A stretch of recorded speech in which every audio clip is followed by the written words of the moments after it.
ये रेस्टोरेंट हम जैसे गरीबों के लिए नहीं है, वहाँ सिर्फ अमीर लोग ही आते हैं। बाबा एक बार मेरे कपड़ों को तो देखो, रोड पे कटोरा पकड़कर भीख मांगने वाली भिखारन लग रही हूँ मैं। क्या बोल रही है?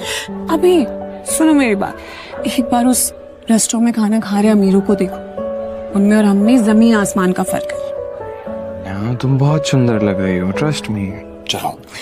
अभी ये जो रेस्टोरेंट है ना, इस शहर का सबसे महंगा रेस्टोरेंट है।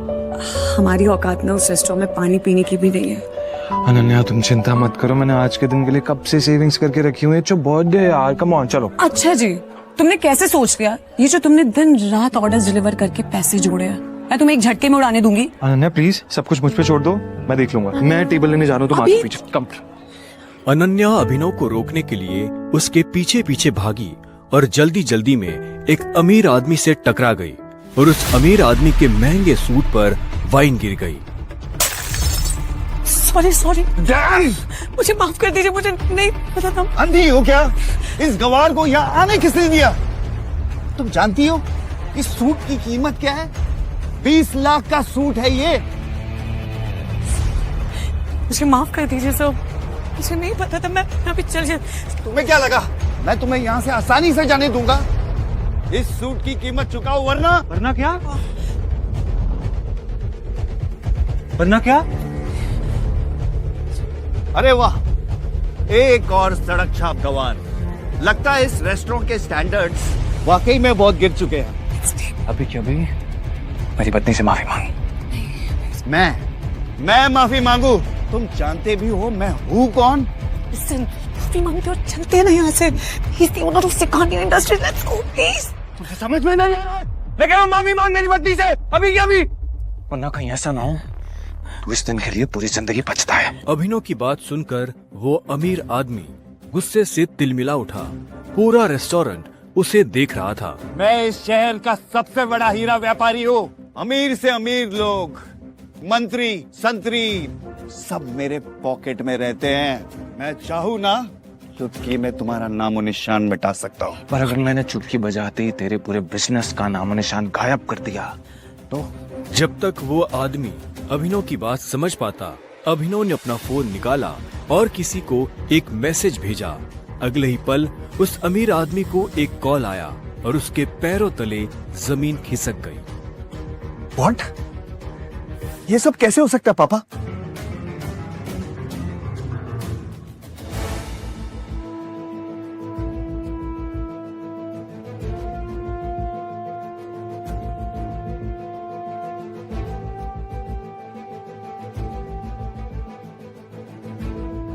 तुमने ये सब कैसे किया? आखिर तुम हो कौन? ज्यादा दूर भागे नहीं होंगे, उस तरफ देखो तुम लोग। संजय के हाथ में गोली लगी थी। वो और अभिनव रात के अंधेरे में एक पतली सी गली में छुपे हुए थे। अच्छा बेटा जल्दी बाहर आ जा। अभी मेरी बात सुन बेटा, यहाँ से भाग जाओ वरना ये लोग तुझे भी मार डालेंगे। बाहर सड़क पर उनकी गाड़ी खड़ी थी और उसी गाड़ी के पास खड़ा था राणा, जिसने संजय को गोली मारी थी। नहीं पापा, मैं आपको छोड़ के नहीं जाऊंगा। जिद मत कर अभिनव। बेटा देख, मैं तो अपनी जिंदगी जी चुका हूँ। अब जो भी करना है तुम्हें करना है, सब कुछ तुम्हें संभालना है। संजय ने कहा और अपनी उंगली में से एक सोने की अंगूठी निकालकर अभिनव को थमा दी। उस पर टी लिखा हुआ था। और एक बात हमेशा याद रखना, अपनी आखिरी सांस तक लड़ना है। Run tiger, run tiger run. और अपनी बंदूक लेकर उन लोगों का सामना करने के लिए गली से बाहर निकल गए। संजय जैसे ही अपनी गाड़ी के पास पहुँचे तो राणा ने संजय पर बंदूक तान दी। अभिनव चिल्लाया और अचानक से उसकी नींद खुल गई। पसीने में तरबतर अभिनव अपने बिस्तर पर उठकर बैठ गया और गहरी सांसें लेने लगा। 18 साल, पिछले 18 सालों से ये सपना इसी तरह से अभिनव को परेशान कर रहा था। अभिनव ने पहले अपनी उंगली में पहनी उस अंगूठी को देखा और फिर बाथरूम की तरफ बढ़ने लगा। 18 साल की उम्र में उसने अपना खर्च खुद उठाना शुरू कर दिया था। उसकी जिंदगी में बस एक ही खुशी थी, उसकी गर्लफ्रेंड वैभवी।